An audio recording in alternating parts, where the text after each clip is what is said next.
Un important réseau de blanchiment d'argent de la drogue démantelé. 9 personnes ont été mises en examen, dont une élue parisienne écologiste. Florence Lamblin, adjointe au maire du 13e arrondissement, dément toute implication et démissionne. La police estime que 40 millions d'euros ont été blanchis par ce réseau ces 5 derniers mois.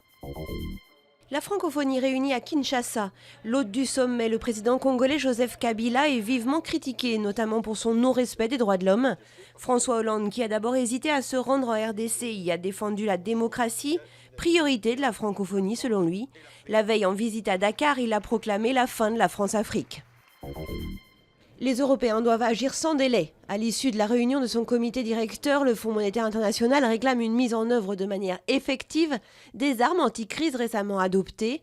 Pour les grands argentiers de la planète, la réduction des déficits publics est nécessaire, mais le rythme des mesures doit être décidé pays par pays. Un attentat a fait au moins 16 morts dans le nord-ouest du Pakistan, en zone tribale. Une voiture a explosé au beau milieu d'un marché bondé.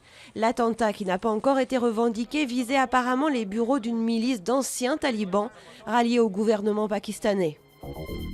Des costumes pour un ballet, des collages, des sculptures ou encore des projets décoratifs. La piscine de Roubaix présente un aspect moins connu de Chagall.